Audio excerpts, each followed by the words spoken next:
Hello everyone, and welcome once again to the Wild and Wacky Comic Book Vault. It's time for new acquisitions. From last week, I've been on vacation, so there was no way to get a new acquisitions up last week, so I'm playing catch up right now. I want to say thanks as always to Elite Comics in Overland Park, Kansas for helping me out with the show. If you're ever in the Kansas City area, check out Elite Comics. It's a great store, and they do a lot for us here on the channel. We sure appreciate them. I want to say, I also want to mention that at the end of the show, we're going to have Superhero Enthusiast giving us the lowdown on the books that I didn't read last week. Over the weekend, we'll have another new acquisitions up for you on books for this week, and we will get all caught up. Let's do something we don't usually do this week and begin with our independent stuff, starting with some IDW. I want to begin with 24 Underground, #1. I think this is actually published as 24 #1, but Underground is the subheading because it's the it's kind of the prologue to the new 24 miniseries that is just about to come out on Monday. By the way, quick plug, I am going to be doing a discussion series on that miniseries with Steve Baxi, and we don't have a time set yet. We're not sure exactly when that's going to start, but it will be sometime next week. So if you are following 24, look forward to that. I'm very stoked about it. I didn't know how 24 would read in comic book form, and I didn't even realize that 24 comics actually existed and were published by IDW. They still had the license, and the old 24 comics, I guess, actually went in real time. This one does not, and it was kind of interesting and almost a little refreshing to get to read the first, at least this first part of a Jack Bauer story in a regular sort of narrative. I love the real-time format. That's, of course, the big thing that 24 always had going for it, and really kind of covered a multitude of sins with that show. But you know, if nothing else, you always had that sense of urgency to carry you along and those great cliffhangers. Well, with 24 Underground, you don't have that. This is the first time I've ever seen a scene where Jack Bauer is doing something and then time passes between that and the next thing that he's doing. Having said that, it manages to really wonderfully encapsulate the spirit of that show. And I really enjoyed this. I'm looking forward to continuing with it. And basically what's going on here is Jack Bauer is a fugitive, and he's been branded a terrorist, and he is living now in the Ukraine and going under an alias and speaking Russian apparently very badly. And he is friends with this guy whose brother gets killed, and the local mob goes after him and says that since we had to kill your brother because he wasn't good for the money he owes us, you owe us that money now. Jack Bauer gets involved, and that ultimately, at the end of this, leads to the officials, the U.S. officials in the area, I think working for the CIA or something, picking up on Jack Bauer's whereabouts, and things are about to start getting heavy after that in Jack's life. The issue wastes no time getting us to an exciting and intense place, and I really appreciate how Jack gets involved in something that isn't at first really about the the destruction of a country or any kind of huge major global threat, but it's just about helping a friend, and it's a really human thing he does, and I really like that. Anyway, the writing is quite good, and I really enjoyed this. I thought it was really good. Next up, I've got Ninja Turtles #33. You know, I usually mention who these books are by. I don't know what's wrong with me. The 24 book was by Brisson, Ed Brisson, with art by Michael Gaydos. So anyway, now that I'm sticking to my actual format, let's continue, shall we? Ninja Turtles #33, Waltz and Santaluco, as always, or lately anyway. A lot of really good character stuff for Casey Jones and his father. I'm glad that we're kind of getting back to that. We're back to kind of the street level stuff, and we're back in New York City after all of the stuff after the last arc out on April's family farm. Now we're back kind of recouping in New York City, getting our bearings again, and there's a lot of really good family parallels between really a lot of characters with what Casey is what's going on with Casey and his father, and with the Turtles and Splinter. Casey Jones is as he has been a lot, having a really hard time dealing with the fact that his father is a gang leader, and now that his father is working with the Shredder. And there's a lot of really heart-wrenching stuff in this. Casey has been put in a position for a while now where he's having to turn his back on his father because his father is basically a lowlife, and now he's turning against everything Casey believes in order to work with the Shredder. But what I'm impressed with is how, and this book has been so good at this, at making even the worst of the riffraff kind of, I mean, you know, pretty sympathetic, because Han has put himself in this position where he's either got to work with the Shredder or the Shredder's going to kill his family. So what's he going to do? And he has, and of course, Casey Jones doesn't really know or understand that in this. And so, a lot of really good character stuff in this. I'm surprised by how much of it is focused on that relationship, and I also really like the kind of conflict that Casey and April are dealing with right now, where we're seeing that Casey Jones is more like his father than he'd like to admit, and April is starting to pick up on this a little bit with his sort of waywardness and not knowing what he wants to do with his life, and having a difficult time getting excited about going back to college and things like that. So I just like how down to earth this book is. It's a book about mutant turtles, and all of this like real life human stuff is in here. I'm still very impressed with this and looking forward to where it goes. A very talky issue, but quite engaging. Next up, also from IDW, we've got Star Trek number 32, and this is the second part of a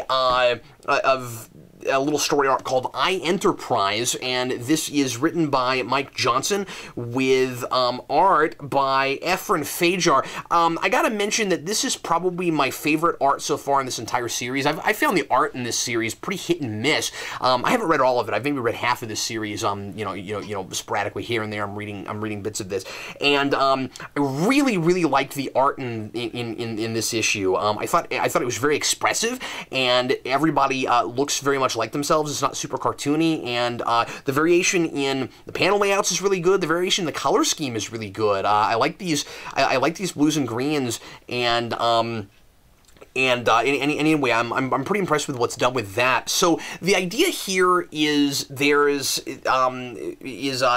Enterprise comes up upon some kind of crazy MacGuffin planet that manages to turn the Enterprise into a sentient being with a physical form, and this sentient being is able to commune with this planet, and the planet. This is the part that is pretty interesting.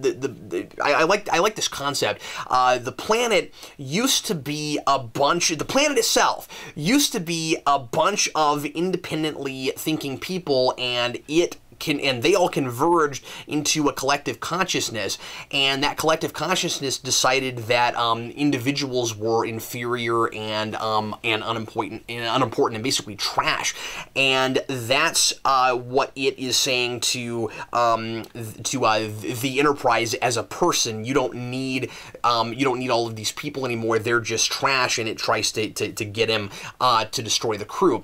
Well, it all kind of goes about where you would expect, and what I really don't like about it is that it being only a two-part story, we don't get any characterization at all from the personified Enterprise, and he reminds me a little bit of like Ilea from Star Trek: The Motion Picture. Except that she had a little bit more character dimension. He's really stolid. He's really stoic. He has this sense of right and wrong, and he is very loyal to Captain Kirk and kind of likes being the Enterprise. So that whole thing is cool and a good starting place. But I would have liked to have gotten to know this character and let him kind of develop and become his own person before what happens at the end of this. And I guess I won't give it away. But you can kind of guess where this would go. This is, in a lot of ways, kind of a rehash of the episode Drone from Voyager, where there's a new Borg drone that is created out of 29th century technology. And it kind of goes in a lot of the same direction that does. And so I just kind of felt like we'd been here and done this before. I did like the ending quite a bit, and I like what it sets up for the potential future of this series. A lot of these stories have just kind of been inconsequential in the grand scheme, and I like that we're getting some more continuity for the series as it's going along. So, somewhat of a lukewarm recommendation for me. I like this story more than I've liked some of the recent stories in this book. I certainly liked it a lot more than I did the alternate dimension where everybody was a different gender. It was better than that story. Let me move on now to Buffy the Vampire Slayer #2 from Dark Horse, and this is by Christos Gage with Rebecca Isaacs. Boy, you need like a list of characters and continuity and plot points to keep up with Buffy and the Buffy and Angel stuff these days, because there's just so much back continuity. While I was reading this, I kept, and as I said last time, I didn't finish season 9, and I'm reading this, so obviously I'm behind and I don't have all the information, but there was so much stuff in this from the TV show that I was like, oh yeah, I forgot that happened, and I forgot that happened, and I don't know how Christos Gage does it. He's doing a fantastic job of keeping all of that straight and building on it and making this world seem very real. When I say that you need a list of all that stuff, I'm somewhat joking. I think that Christos Gage does a really good job of moving the reader along. If they're at least somewhat familiar with this world, I think it's pretty easy to read. But I guess I'm just finding myself kind of broadsided by just how much stuff has happened in this world. And I guess what I feel like is, what I should have said is, it seems like Christos Gage would need those kinds of lists. So Giles is back, and he died in previous story, and he's now been resurrected after some events from last season, mostly dealing with Angel of Faith, and the big catch is that he's like 12 and he looks just like Harry Potter, which is kind of funny and sort of a joke that gets some that they get some mileage out of. I like that he has all of the memories that Giles has, but he also has the biology of a 12-year-old or 13 or 14 or whatever it is, and so he's kind of at odds a little bit with just the natural place that he is in his new life and his new body. But he still has, like I said, all that knowledge, and he's still kind of that mentor figure, but he doesn't want to be, because Buffy and Xander and Willow and everybody have outgrown the need for that, and he's afraid of them kind of regressing. So I like that interpersonal conflict, and we've got this really interesting thing with the way this new magic is working, and Christos Gage is doing a really good job of building that mythology and giving us a new understanding of how all of this new magic works, and or at least it looks like we're going to get an understanding. It's a big mystery right now about just how it all works.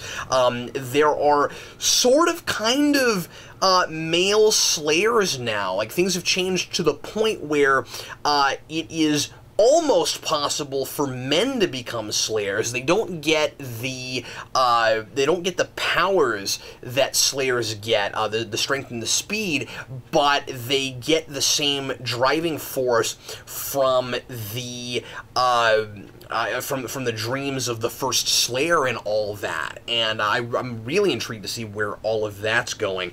Anyway, right now, a whole lot of setup for mythology, and at the end of this, we go back to Dracula, which is kind of fun. So it's still quirky, fun Buffy stuff, but it's got a really different flavor than some of the stuff I read from last season, and I'm really enjoying it. I think so far I'm liking this premise better than I was liking the beginning of last season. But like I said, I didn't finish it, so I don't know fully in comparison. But anyway, I'm really digging this. It's quite good. Okay, I want to just briefly mention Seventh Sword from IDW. This is the first issue of a new series. I think this is in ongoing. This is let's see. This is written by John Raffo with art by Nelson Blake II, and this is basically a kind of samurai sci-fi conglomeration with like a little bit of Western sort of thrown in. It's kind of that standard, let's throw a bunch of genres together and see what happens, and it's just okay. It's kind of a bland first issue to me. I was not really hooked on this, and I wasn't really sucked into this world. I found the dialogue to be kind of just generic and uninspired, and the whole situation really didn't grab me until the very end. And there is a thing that happens at the end that made me think, okay, it might be fun to keep reading this. But overall, I was a little bit underwhelmed. Basically, you have this samurai guy that all these people in the society don't like because they don't like his they don't like his ethical code, and he's a mercenary, and so they don't want to trust him. But he is like the only person that can save them from this horrible, evil despot guy, and that's basically the premise of it. And then at the end, there's this really cool-looking cyborg chick that shows up and gives him a really interesting ultimatum. So I really like the ending, but I wasn't sure about the rest of it, and just hard to get excited about this. The art is just okay, a little bit cartoony for my taste. Anyway, that's about all I have to say about that. Next up, let's jump over to DC, and real quick, I'll mention Batman Eternal number 3. If you're reading this series by now, you've probably read number 4, and I haven't yet, so to go too deep into this would be kind of pointless. Still really enjoying this, though. This, right now where we're at, or at least where we're at with 3, is the law is starting to crumble and get kind of subverted by street crime and at the organized crime. And at the end of last issue, we realized that Carmine Falcone was back, and he is being made up to be like a really huge deal, like a really big scary threat that like he can pull the strands of the tapestry that'll pull the whole city apart. And somebody in the comments last week I mentioned that they thought it was a little bit weird just how big of a deal they were making out of Carmine Falcone, and I guess that's a fair point. We'll see where it goes, but anyway, I really like where it gets at the end of this. I like the I like the big kind of war that's starting to brew here between Batman and the police, and that's kind of where we get to at the end of this, because the police are becoming quite corrupted, and it looks like Gotham is about to maybe be owned by Carmine Falcone and and his organized crime, and it's kind of a scary notion to see Batman trying to operate in the city, trying to keep justice alive when the police themselves aren't even doing that. You know, what is he going to do in that situation? There's some Penguin stuff in this that I thought was really good. The writing in this, as it has been, I think is pretty spot on. And the biggest thing this has got going for it is the reintroduction of Stephanie Brown, whose father, and just in case you haven't read this yet, I won't give this part away, but whose father is ruthless and insidious and a horrible human being, and I could not believe how far they went with this. There's this secret society of supervillains that he's involved with. She finds him in a situation that I thought was actually a little bit contrived. It's weird in this day and age to have somebody like go to someone's house and not call first. I know that's a weird point to make, but like to go to somebody's house and not call first, and just for the sake of a dramatic moment where they discover something, where they walk in on something they weren't supposed to walk in on. That just seemed a little bit weird to me in this context. You'd have to read it to know what I'm talking about. But anyway, so she stumbles upon this and puts herself in grave danger, and I was legitimately scared for her, even though I know that she makes it out alive, of course, and that things are okay for her later, because I've read the Batman issue that puts us far in the future of this. I'm really of two minds about that we've already seen a glimpse in the future of this. On the one hand, it's very interesting how incredibly different that world seemed, almost this kind of post-apocalyptic thing, and then now 3 issues in to kind of see where that's going is interesting, but I kind of wish I got to just get there without having seen it already before. I don't know why so many comic stories these days have to be this non-linear, because it just seems a little bit too gimmicky for me. Sometimes non-linear, I think, is a really good way to go, and sometimes it even seems necessary depending on what story you're telling.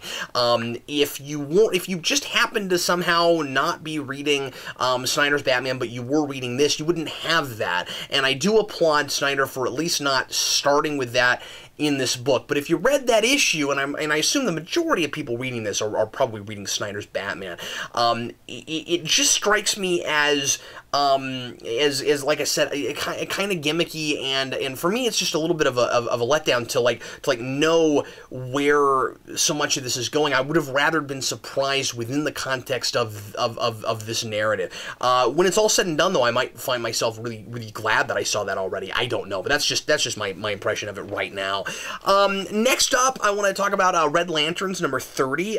This is the first part of a 3-part story arc called Judgment Day, and boy, I just can't get enough of this series right now. I'm really loving this. I think this is a really thoughtful series, and I think it has a lot of really smart and insightful and interesting things to say about the nature of anger and rage, and of course that's what the whole book is about, but we're still really exploring those ideas, and I really like that, and the ways in which rage can be both positive and a negative force.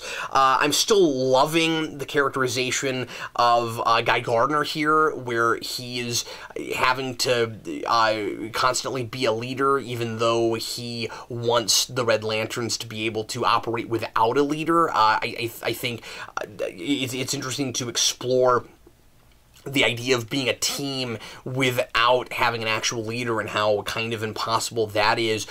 This is the first time I've really, really latched on to Bleeze. Now, I haven't read all of Red Lanterns. There's a middle portion there that I'm missing, so I'm sure there's some Bleeze stuff that I haven't read, but she has this really great dynamic with Supergirl, and they're starting to kind of become friends in this, and I really enjoyed that. I think that where she's at the beginning of the where Bleeze is at the beginning of this, and how vulnerable she is, I really appreciate it. And anyway, so we are setting up the big war that's about to happen with the Red Lanterns and Atrocitus and the Red Lanterns that he's setting up, and I get the sense that we're eventually going to get like this big two-pronged, like two different Red Lantern teams going at each other, and it makes a lot of sense that sort of thing could happen within the ranks of this thing, when the thing that gets you your powers in the first place is rage. It seems like that's likely to break down, and I really like how our team is now filled with people with real moral codes that are doing the best they can with the fact that their initial rage made them into Red Lanterns, and that they are kind of real honest-to-God superheroes now, at least to an extent, and I really like that. There is a new person in this that gets a Red Lantern, and her background is absolutely fascinating. I think that Charles Soule. This is written, by the way, by Charles Soule, with art by Jay Calafiore, who is not the regular artist on this, I don't think, but does a fantastic job, and it's seamless. It looks like this book usually looks, but it's really good art. It's nice and detailed. But anyway, I think Charles Soule is really good at creating these like distinctive alien worlds that we keep running into in this, where they're kind of quirky and weird, but they seem fully realized every time, and he seems to really enjoy this space cosmic stuff, and he's got a really good sense of how to make these worlds feel like they've always existed, and I'm impressed with that. But there's a lot of not just all the rage stuff, but there's this theme of like trying to uphold true justice in the face of corruption. And that's what leads a person at the beginning of this to end up becoming a Red Lantern. And anyway, like I said, I'm surprised by how thought-provoking this book is, and I really enjoyed this. And also, I continue to like that I'm kind of getting Red Lanterns twice a month with Supergirl. And so, just in case you happen to be reading this and you're not reading Supergirl, you're gonna want to read the next issue of Supergirl, because this is a little story arc that goes between those two books. All right, next up, I've got Secret Origins #1 from DC. This is by lots of people. There are 3 little stories in this, and this is by Greg Pak, Kyle Higgins, Tony Bedard, Lee Weeks, Doug Mankey, and Paulo Sequeira. And the first story is basically just the Superman origin again, the destruction of Krypton, Clark Kent going to Earth, and it's really well told. It's just there's not much new there at all. I really get the feeling with this book that this is maybe sort of for people that jumped on 52 who never read comic books before and don't know anything about these characters. And I still find myself wondering how those people have been able to keep up with a lot of things, because I still feel like there's so much derivative stuff. Well, derivative's not the right word, but there's so much stuff in 52 that even though it was supposed to be a reboot, it still sort of requires you to know something from before. It's still using so much of that lore, even when it's reintroducing it, that it seems like by this point it's unlikely that there's anybody that has been reading 52 this whole time that would need this. But there might be people who sort of know these stories, are new to comics, and have not read them again, and I guess, or have never really read them in print, and I guess we feel the need every now and again to rehash and retell these origin stories. I guess just in case somebody's never read them, or maybe just because it's such an iconic thing, especially with Superman, that it's fun for somebody to get to write and draw it that's never done that before.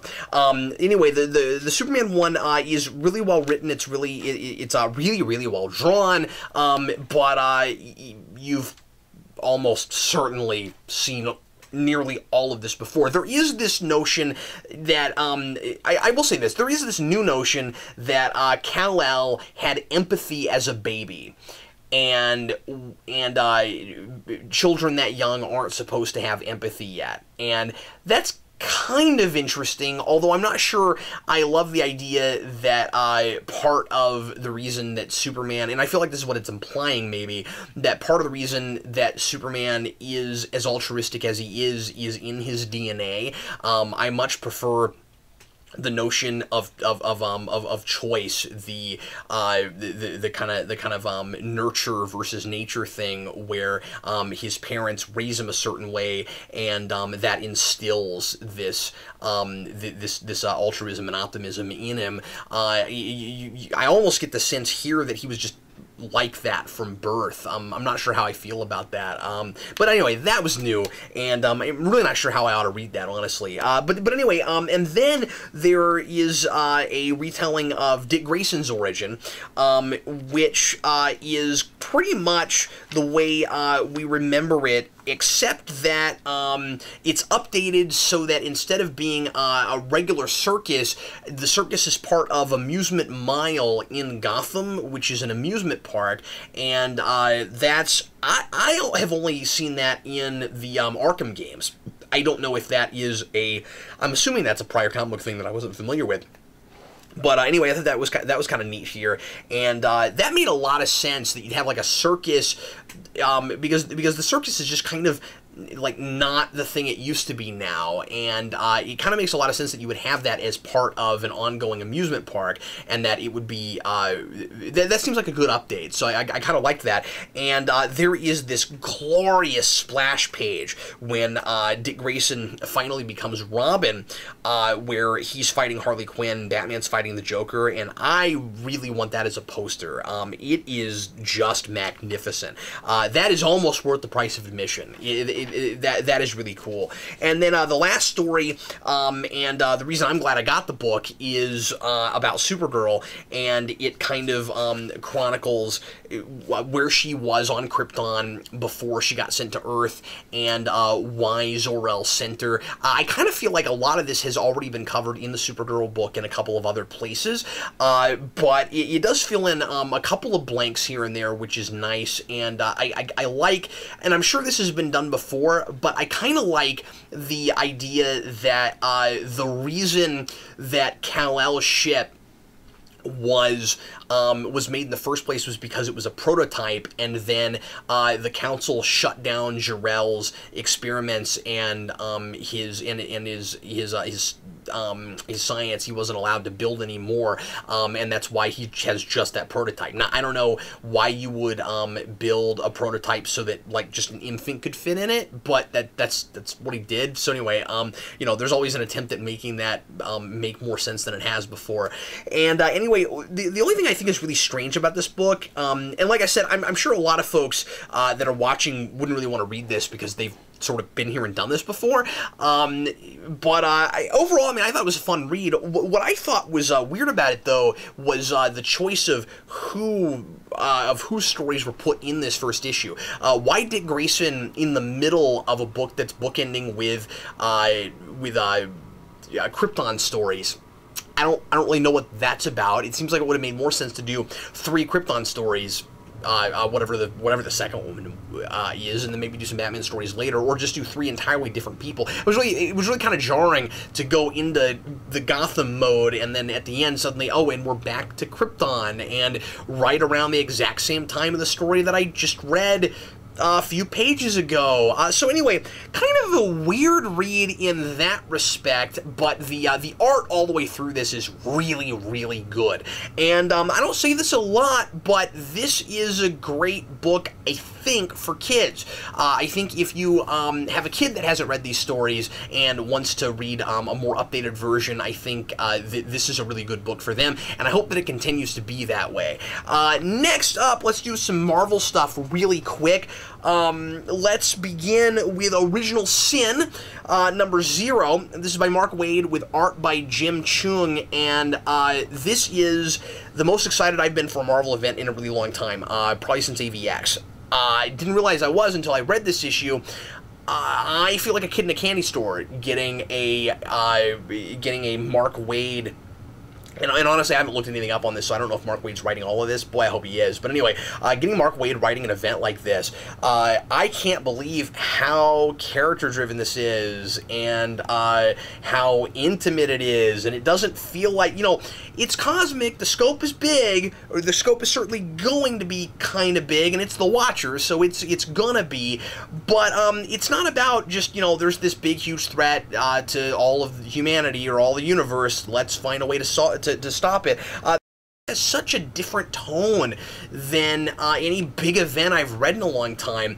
This is all about fleshing out the Watcher, who he is, why he does what he does, and where he came from, and most importantly, why he just watches and isn't allowed to interfere, and how all of that started in the first place. And it's basically the it's basically the beginnings. It shows us the beginnings of how the Watchers got to a place where they felt the need to have like kind of a Star Trek non-interference directive, and it's because Uatu's father wanted to help out a race, and it totally backfired on him. They gave this race technology, and a long time later they destroyed themselves, and the Watchers really condemned him for it, and that's why Uatu has to do what he does now. There are these fantastic character parallels between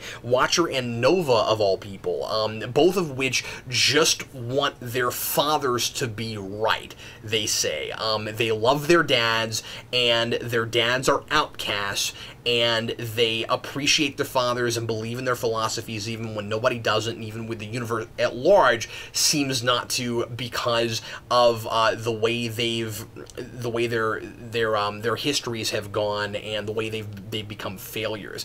And I found this issue to be incredibly heartfelt, incredibly touching, and really engaging and really fun all at the same time. The voice that Mark Waid has for Nova is fantastic. Because it's the kind of character I haven't really seen him write a lot. He's just such a smart veteran writer. He's got such a command of language, and he knows how to fully embody a character and figure out what they would talk like. He's writing this teenager, and I'm totally buying it. It makes perfect sense. I like also with parallels. I like the legacy parallel between the two characters. That they're both following in their father's footsteps, and they want to live up to what they feel is the greatness of their fathers, even though nobody else does. And the Watcher is such a tortured character in this, and I'm really surprised by how much I care about him and how completely fascinated I am by this character. I'm not going to say anything else about it. If you didn't pick this up, do yourself a favor and pick this up. Even if you're not a big cosmic fan, I really feel like this is down-to-earth enough emotionally that I want to go as far as to say that I think most people that read this will be kind of surprised by just how human and engaging the story is. I don't have enough good things to say about that. I think it's fantastic. Next up, Guardians of the Galaxy number 14. This is the double-sized anniversary issue, so it's got a normal length story and then a couple of little backup features, kind of setting some things up. One of the backup features gives us like kind of a story about the early days of Groot, which is kind of fun, especially because we have a whole story where the only thing you hear any character say almost whatsoever is "I am Groot," which is sort of hilarious. I didn't get a ton out of that, but it was all right. At the end, there's this future story set past the year 3000 that seems to be setting up some things that are going to happen later. Remember that everything in Marvel right now is kind of revolving around the screwed upness of the time stream. And it seems like it has irrevocably affected the far future, and the future Guardians of the Galaxy are none too happy about it and are planning on doing something to try to change it. And so we've got all these different time periods in Marvel right now starting to, for various reasons, converge, and it's going to be interesting to see where that's going. But the main story involves Star-Lord finally having to come right face-to-face with his father, who is trying to bring them to justice. And it's nice to finally get past all of these event things and let this book just start being what it wants to be, and really focus on these characters. We brought Venom in now. And I knew this was going to happen, but it was a little bit jarring because I didn't read the issue that presumably there's an issue that establishes Venom as going with the Guardians of the Galaxy. I would guess it's in Secret Avengers. I haven't been not Secret Avengers. Is it New Avengers? Whatever team he's on. I've not been reading that book, so I didn't see the lead up to this, and I'd like to know exactly what possessed Venom to go off with them. Bendis is writing him quite a bit differently from the way Remender and Bunn did, at least. That's my first impression of it. He might be in a place in his life right now where it makes a lot of sense for him to be a lot happier than he has been, but he's just downright playful in this book, and I've not really seen a lot of that from Flash Thompson. He seems far less tortured than normal, but it's also kind of fun. I'm not saying that it's necessarily out of character. I was just sort of surprised by it because I haven't gotten to read any Flash Thompson in quite a while, so I sort of feel like I've just been off the bandwagon with him for a while. But yeah, I'm so used to him being really tortured that it was really jarring and different to see this. It looks like that we are going to maybe here pretty soon really explore where in the world the Venom symbiote came from and what exactly it is, and I think it's interesting that Flash doesn't know anything about that, and he's almost never really considered it before. What I meant to say a minute ago and I forgot is it's kind of fun to see Flash Thompson just on vacation in the cosmos. I like it when we get a human out of off the Earth that's never been before, and we take the time to let them have a sense of awe and wonder, because you would, and we appreciate human beings more when they do that, because that's how any of us would react if we got to go out and explore the cosmos. We get some let's see here. What else is even going on in this? Those were the big things that I latched onto. I'm looking forward to seeing where everything goes with Star-Lord and his father. Like I said, there's just a lot of setup here, and then the end of that first part before the backup features. There's another one of those kind of standard character suddenly shows up out of nowhere. Whoa! I wonder what's gonna happen with that. And I was kind of surprised by who it ended up being. So I'm excited to see that. It's kind of your typical somebody random shows up, but but anyway, it'll be cool to see who that is. I also meant to mention that I like the characterization of Star-Lord, and we're finally dealing with the fact that he's half human, which is a very classic science fiction idea to explore. The character of two worlds, who has to choose between one or the other, and has to kind of fight his nature to be who he really wants to be, and doing kind of a nature versus nurture thing.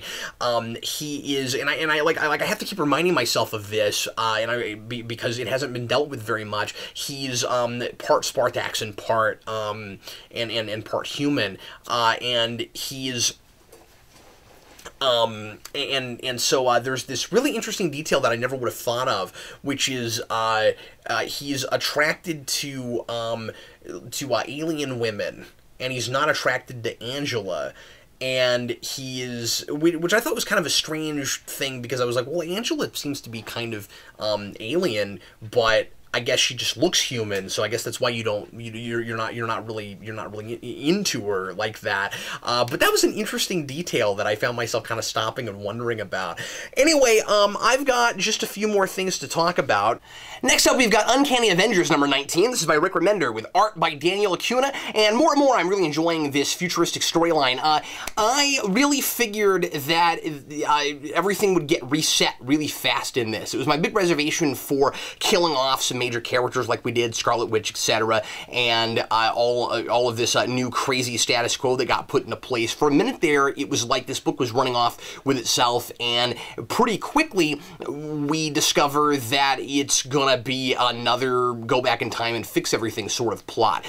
But we are getting some fantastic characterization for some people in the future, especially Havoc, and I feel like right now this really does feel like a story worth telling, and I think there will be a reset button, because how can there not be? We're looking at the rest of the Marvel Universe, and it doesn't look like this, but I like how long it's taking, and I get the sense that some stuff is going to stick, especially, as I was talking about earlier, with all of the time mucking that's been going on in Marvel lately. I have a feeling that there are going to be some major repercussions to what's going on here with what happened with the Apocalypse Twins and with what's going on with this time travel plot. I like, by the way, that Beast is involved in this, since Beast was the one who originally brought the original 5 X-Men into the present. I like that he's involved with another time travel plot, that we're going to have more Beast feeling like it's necessary to muck with time, and I'm sure we'll see the consequences of all that later on.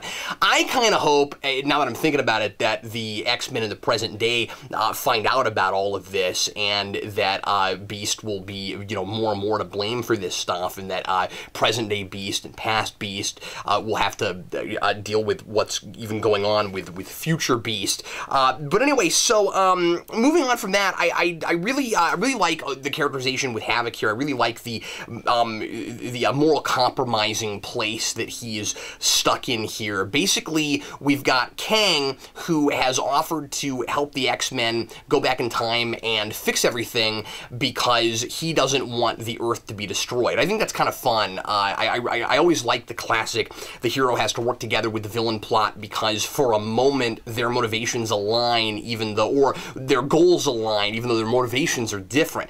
And so here we've got that, and Kang is still very much Kang, and he's the way he does things, the way he manipulate situations hasn't changed. And so basically where we're at here is he is threatening Havoc's daughter and forcing Havoc because Havoc's worried that that if they go back and change everything, that his daughter isn't going to be around anymore, and he can't handle that. So Kang makes his daughter disappear, and then promises him that no matter what happens, she will be safe, and somehow or rather she'll still be around and okay, as long as he cooperates and helps them.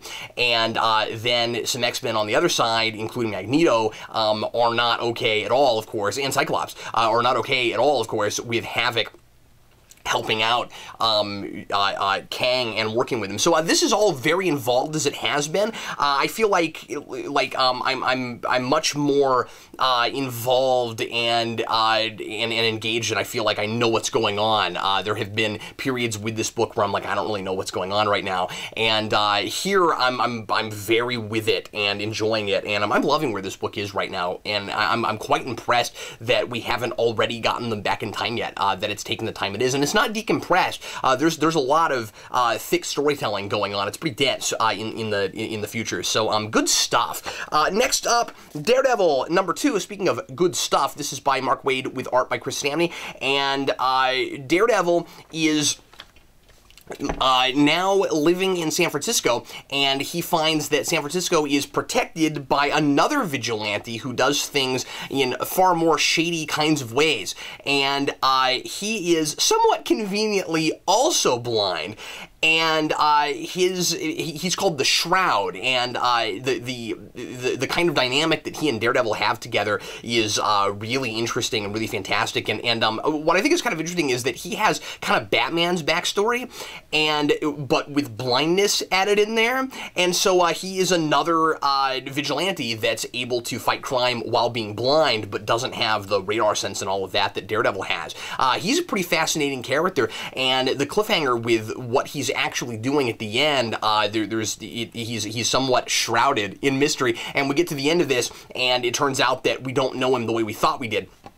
I'm really enjoying all that. It's really engaging, and I'm liking all of the character stuff with Matt Murdock and the details of his kind of everyday life now and how he's managing to juggle being a lawyer and a superhero and being a public superhero, and everybody knows who he is. And it deals Mark Waid deals very I think believably and realistically with how he manages to live both, that double life. Well, everybody knows about the double life, so he deals with things like how does he keep the location of his home secret, which he doesn't manage to completely do. And anyway, this as it has been is a lot of fun. There's a lot of really good character stuff here, and where I'm and humor like there has been. One thing I'm a little bit unsure about is there's this idea that was set up at the end of the first issue. And by the way, the first issue blew me away, and this one is great, but it's not the singular amazing piece that the first issue is, but I wouldn't expect that. We're into an arc now. But anyway, the end of the first issue brings up this idea that everybody thinks Foggy Nelson is dead, and he kind of seems to be dead. I doubt that he really is, certainly. But the reader is not being allowed in on information that Matt Murdock has, and I resist that a little bit, because everybody in this seems to know how Foggy Nelson died, except for the reader. And Mark Waid keeps avoiding that and setting up this mystery. And I always resist our protagonist knowing stuff that we don't know, where like the writer has to kind of cleverly get around it to not tell us things that he wants to save for later. And it makes me feel a little bit more distanced from my protagonist. He might have a really good reason for doing it, and I'm not saying that it can never be done well. I'm not even saying that it's not being done well here. I'm not sure yet. So that's why I'm using the word reservation. I'm just not sure about that. So anyway, that's the only complaint I have right now, but we'll see where it goes down the road. At the same time, it does certainly keep me in suspense and make me want to keep reading and find out why that happened. So that's good. But anyway, I'm not 100% sure about that. Next up, speaking of Daredevil, we have Elektra #1. This is by Blackman. Let me find a first name. This is by W. Hayden Blackman, who I'm not familiar with. The writing's pretty good, and this is by art by Michael Del Mundo. The art in this is just stunning. I want to say probably watercolors, and this is dripping with atmosphere, and it's absolutely gorgeous. I'm very impressed with the art in this. The really muted colors are juxtaposing pretty well with all of the detail in this, and it's got somewhat of a surreal look, but it's not hard to tell what you're looking at. Basically, a lot of this first issue is very set-up-y, and a lot of it is kind of, as you often do with a character like this who doesn't often have a monthly, it kind of tries to find a way to bring you a little bit up to speed on who Elektra is and what she's all about. It doesn't even give you a whole lot of history about Elektra, more just a sense of who she is and what her character is, and I found her instantly likable in this. I really like this kind of internal monologue she has. She's very kind of introspective, and I like this notion at the beginning of this of Elektra has spent a lot of time trying to get good at other things so she doesn't have to be an assassin, but unfortunately that's who she is, and it's kind of a fighting against your own nature kind of thing. It's like that is her purpose. She can't get away from it, and she hates that. She wishes she could be an artist or a ballerina or something, and I always really appreciate those kind of personal details. With a character like this who is a mercenary, it's often really easy to just show them kicking butt and doing cool things, and not actually get a sense of what they're about past that, and what they like, and what their interests are. And she's fleshed out here and made more real, and I really liked that. As far as the story goes, she is looking for a big hit. She's kind of just her she's kind of dead right now, job-wise. She just doesn't have anything to do, and so she goes to see somebody she knows that always has work, and it just so happens that right now they're trying to find an assassin that's been knocking off other assassins. It actually reminded me quite a bit of Bendis's Sam and Twitch storyline back in the late 90s, dealing with a bounty hunter that is going off and knocking off other bounty hunters. It's a lot like that, and we get to see the bounty hunter, or not the bounty hunter, in this we get to see the assassin doing that, and the assassin's kind of fascinating. So anyway, all in all, I think this is a pretty good setup. It's not, there's not a whole lot of story here yet, but I was grabbed by the art, and I was grabbed by the characterization, so good stuff. I really liked that. And the last Marvel book I have this week is What If Age of Ultron number 4, which is really different. Boy, I've been enjoying this series now. After 4 issues, man, like every one of these is very, very different. And this one is by Joe Keating with art by Piotr Kowalski and Neil Edwards, and they split it up half and half. I don't think it's too jarring though. I think it works okay. What we've got here is the death of Captain America, and so each of these, as I've been talking about each week, starts with somebody in the Marvel Universe dies. What does somebody major? What does the universe look like? So we've had the death of Thor, we've had the death of Iron Man. Here we have the death of Captain America, and Captain America dies while in the ice, or died and then got frozen in ice. We're not sure. And so when they find him in ice, he's already dead. I think that's a great what-if premise. What if we found Captain America, but he was dead? What I'm not sure about is this whole notion of we've been hoping against hope that Captain America was still alive all these years. And we've been waiting for him to come back and be a symbol for us and save the world. That, like, things are in such a worse place than they were during World War II, with violence and corruption and things, that we need Captain America to get us out of apathy and to rally the nation. And we were hoping that we would eventually find him, and then we found him and he was dead. That's interesting. The problem with it is I never got the sense that anybody was looking for Captain America when they found him.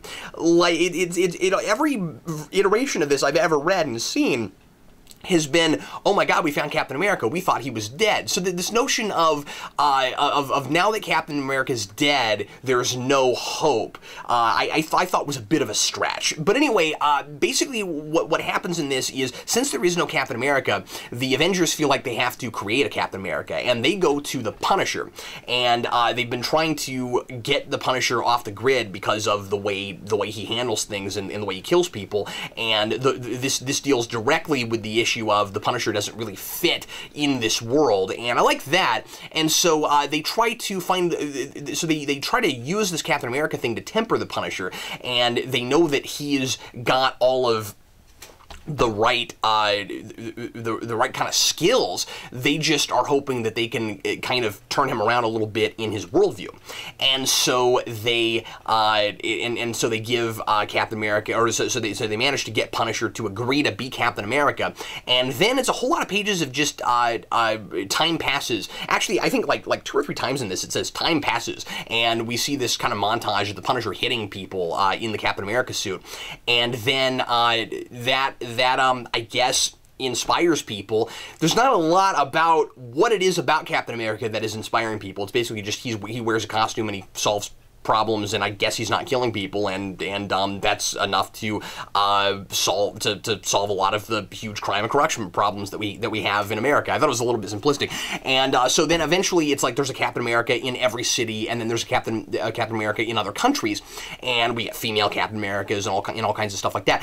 I would have rather this been more of a character piece for the Punisher. I wanted to get a sense of how the Punisher feels about Captain America's morals, and if just wearing the costume and pretending to be Captain America changes the way he looks at things a little bit. And we get to the end, and there is kind of this touching scene with this girl who, with this little girl who idolizes Frank Castle, and he's gotten older, and she wishes that he was still Captain America, and and I really liked that, but I just never got a real good handle on his character and on what exactly being Captain America does to Frank Castle.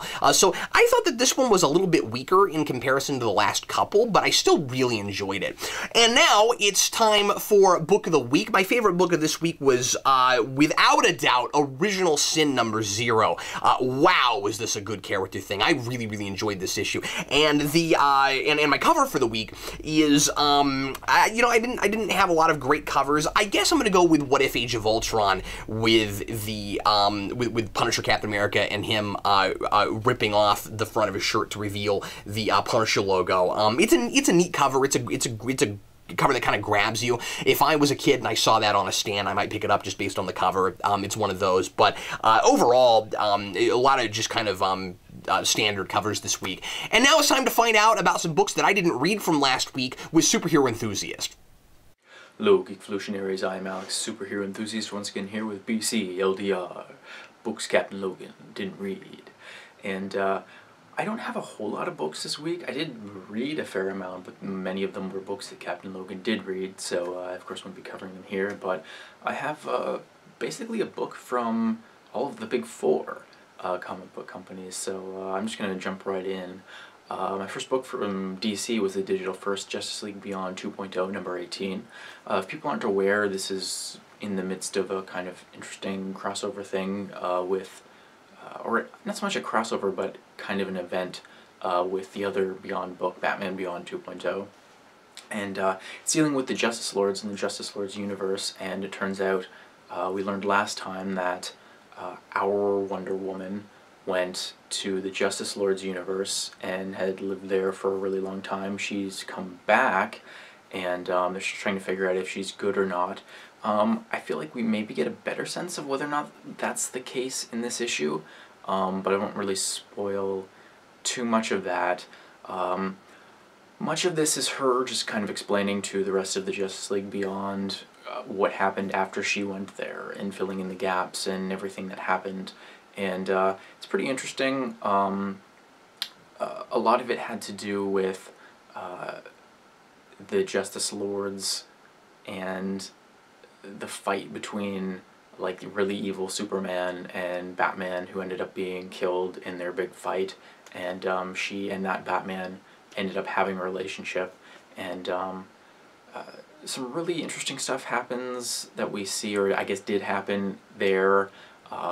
Aquaman shows up, and like they're referencing how there are different rulers who start playing a bigger role, and it's kind of confusing because I'm trying to figure out exactly what the continuity is, because these books are supposed to be in continuity with both the DC animated universe and the New 52, which doesn't make any sense at all.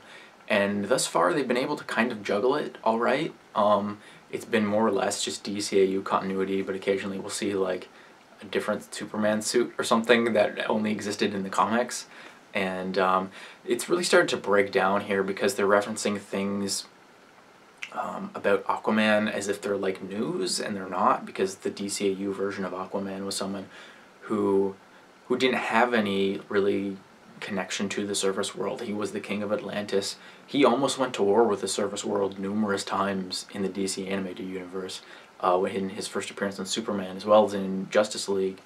And they're kind of talking about that like as if this version of Aquaman not having a connection with the surface world is some type of like new thing that we didn't know, and it doesn't really make a whole lot of sense to me. I also mentioned when I was reviewing the Batman Beyond book that there are similar things to that there with Terry McGinnis and how the timelines don't really line up. But overall it's not too bad, but it's just kind of leaving me scratching my head at points. I can only really talk about like the first half of this issue, because something really, really big happens halfway through and affects the second half of the book, and I don't want to spoil what that is. It's really, really cool.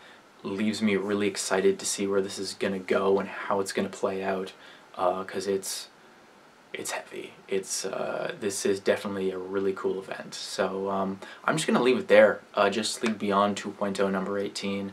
If you like the DCAU, definitely recommend this book. If you like Justice League stuff, I recommend it. If you like sci-fi and future stuff, definitely recommend it. This is a great book all around. that leads me to my other DC book, and it's Justice League United. A lot of Justice League books this week for me, which is kind of odd because I've never been too big on the Justice League stuff. But anyway, I was really curious to read this since this was originally going to be Justice League Canada, and I'm Canadian, and I just wanted to check it out for that reason. This first story arc is called Justice League Canada, and I guess they're going to move between a base that's in Canada versus one that's in the US, from the sounds of it. Maybe to fill people in who don't live here, this book is getting promoted like crazy here. I of course do digital, so like I'm not visiting a comic book shop to see that, but the CBC has been reporting on it like crazy. I've seen numerous stories about it and different profiles on the writer Jeff Lemire, and I saw some random magazine that had nothing to do with comics or superheroes or pop culture or entertainment or anything. It had an article about Jeff Lemire in it and how they're doing this Justice League Canada book. I guess that's just kind of the thing here with a significantly smaller population than the United States, but being right next to the United States, we kind of do a lot to support our own, and sometimes that's kind of annoying because there's like a lot of crap in like Canadian literature that I just can't stand, and you know, all those things that we were, you know, forced to read in school and I couldn't stand. But I do like Jeff Lemire, so it's been cool to see him get some airtime up here and some play. But this is very good. I quite enjoyed this. Guess I did mention that I don't care too much for Justice League stories, but I have been burning through the old Justice League International stuff from the 80s recently, and really enjoying it. I'm doing it for kind of some research for a project that I'm kind of working on at the moment behind the scenes, but it will see the light of day at some point. But I got a very similar vibe to that book in that this one likewise is very heavy on action, and has a lot of light comedy because there are multiple characters on the team who don't totally get along, and it's not as severe as it was in Justice League International, but you know, there's some snarking back and forth, and it makes it a lot of fun because they feel like people talking to one another, which is kind of cool. The general outline of this story, though, is aliens are doing something on Earth. We don't really know what yet, and that's why this is maybe difficult to talk about, because we don't really know what's what and what's going on at the moment. We see Adam Strange make an appearance, as far as I know, for the first time in the New 52 universe. He shows up at like a convention in Toronto that Animal Man and Stargirl are at, and he says like, hey, the police didn't listen to me, but you know, my intern, who I'm also in a relationship with because he's an archaeologist, she went missing on a dig. She just like up and disappeared, and nobody's taking me seriously, and like I have this crazy artifact thing, and he turns it on, and temporarily they're transported to another planet. They're like, okay, yeah, we believe you. And they go up to the dig site, which is up north here in Ontario, around Moosonee, and we see kind of a first look at the new Aboriginal First Nations Canadian hero who's going to be on the team, Equinox, who's kind of cool.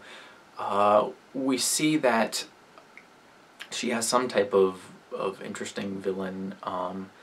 Basically, she goes to her house and expects her grandmother to be there, and she's not. There's some other kind of guy there who like transforms into a monster and then like looks like some twisted version of her, and she's all kind of terrified, and she says her, I guess, magic word Kiwatan and transforms into Equinox in order to fight him. And it turns out it was all just kind of this weird vision that she had, and then her grandmother shows up and like, what's the matter? And she's like, oh, it was terrifying. And suddenly like the whole house isn't a mess anymore. And so we haven't seen her connect up with the Justice League yet, but I assume that's coming. The other thing is the Justice League, or I guess they were the JLA, now they're the JLU, the Justice League United, or Justice League Canada, I guess. They're investigating with Adam Strange the dig, and they turn up some type of like alien base that's up there, and we see some stuff. We see what happened to Alana, who was Adam Strange's intern and partner. It seems the aliens are collecting people for some type of nefarious thing. And we see Lobo make an appearance at the end of this, and we also see a superhero who we haven't seen for a while. He had a book in the New 52, I'll just say that much, and I do believe it was cancelled. And I'll just kind of say that much, I won't spoil who it is, but it's pretty cool to see that person, and that definitely ties in with the Adam Strange stuff as far as, you know, what I know of previous things that happened in the DCAU, and wars between different alien cultures. I'll just kind of say that much. But yeah, I really enjoyed this. It was a lot of fun, good action, good character stuff, very well written. The art in this is gorgeous. It's beautiful to look at, and feels very much like a contrast to a lot of the stuff we are seeing in the New 52.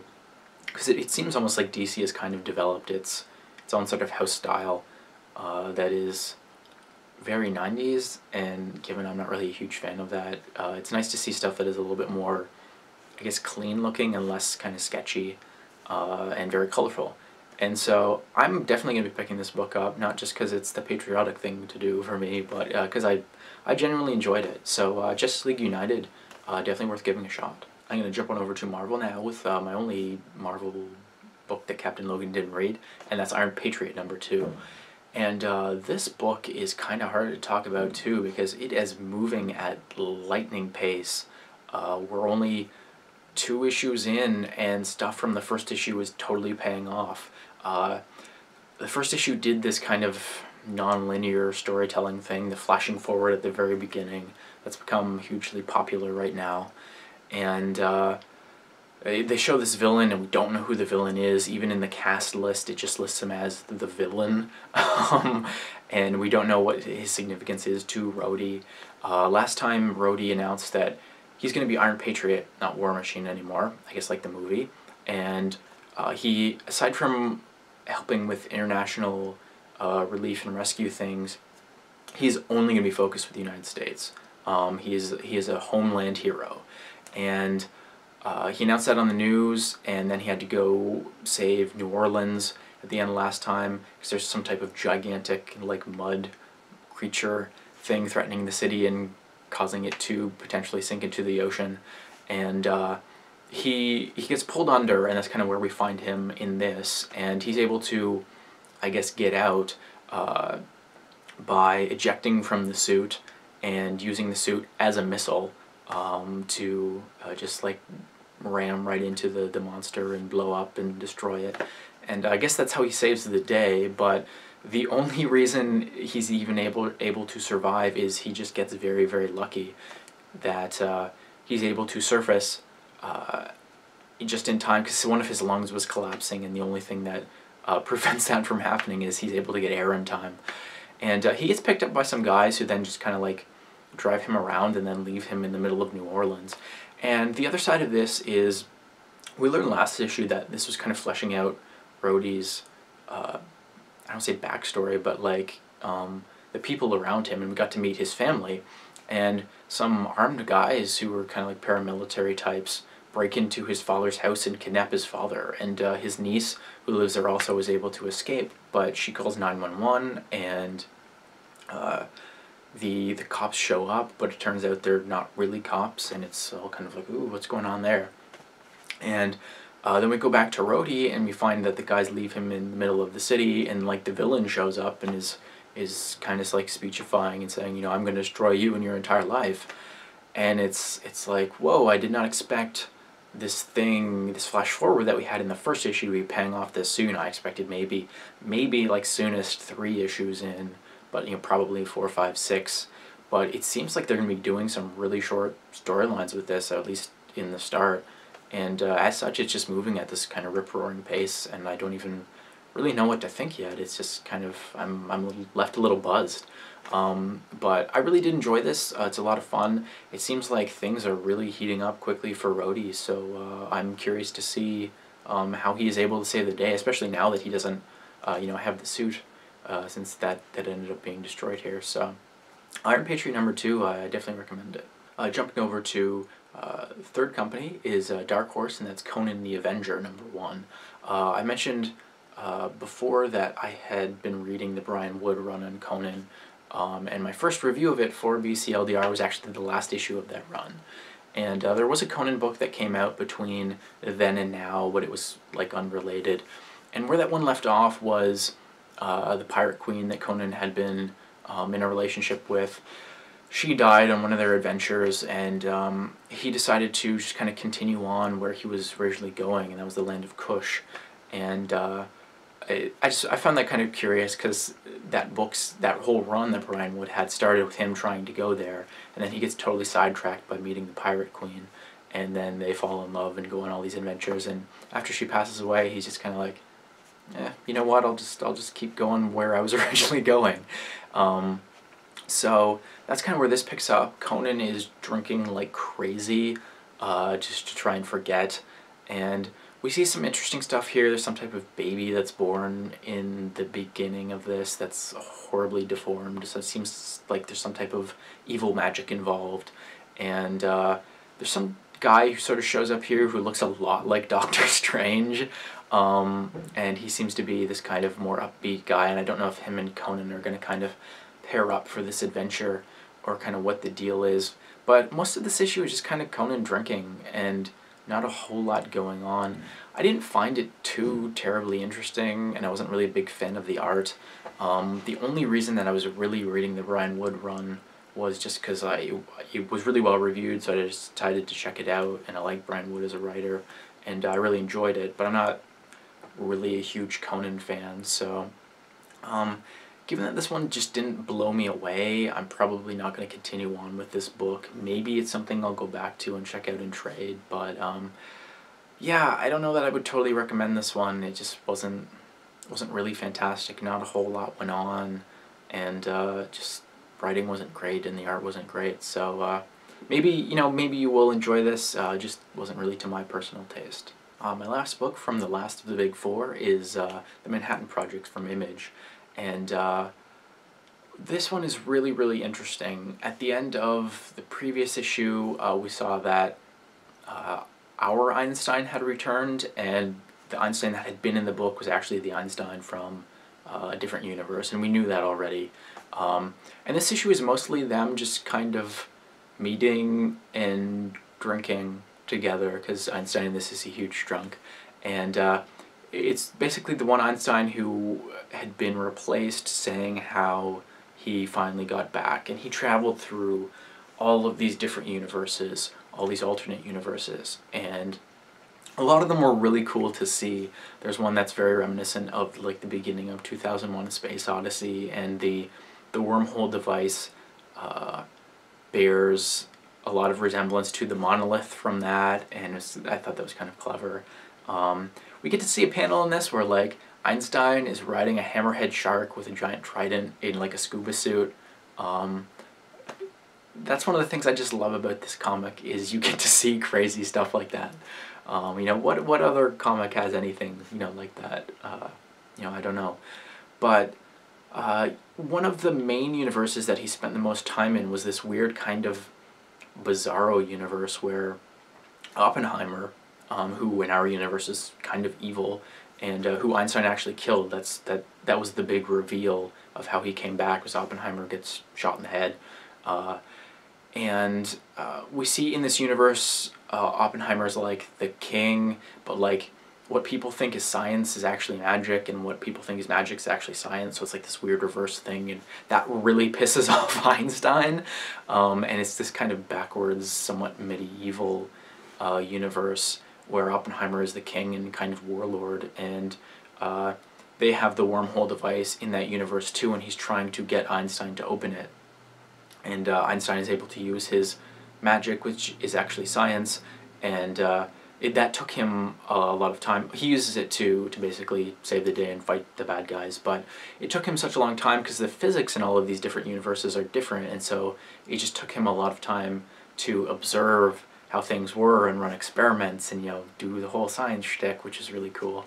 But he's finally able to get back to our universe, and it's revealed that the reason he killed Oppenheimer is because Oppenheimer is, it seems, a universal or a multiversal constant. In every universe he exists, and in every universe he is evil. And so Einstein has now made it his mission to, I guess, kill every version of Oppenheimer, which I find kind of funny. But the two Einsteins are actually surprisingly getting along, given that one totally betrayed the other one and made him have to travel through all these different universes and whatnot. Because he realized that, I guess what didn't kill him made him stronger, and he's kind of better for it and more clued in, and he realizes the severity of the threat that Oppenheimer poses, I guess, to the multiverse. And they kind of decide to team up, I guess. And one of them, at the end of this, decides to dye his hair black, so I guess we can tell them apart more easily in this. But this was a lot of fun. Hickman, you can tell, is really enjoying telling the story. There's a lot of really interesting stuff that's kind of a little bit of like a meta discussion about science and where science is going and has been and stuff.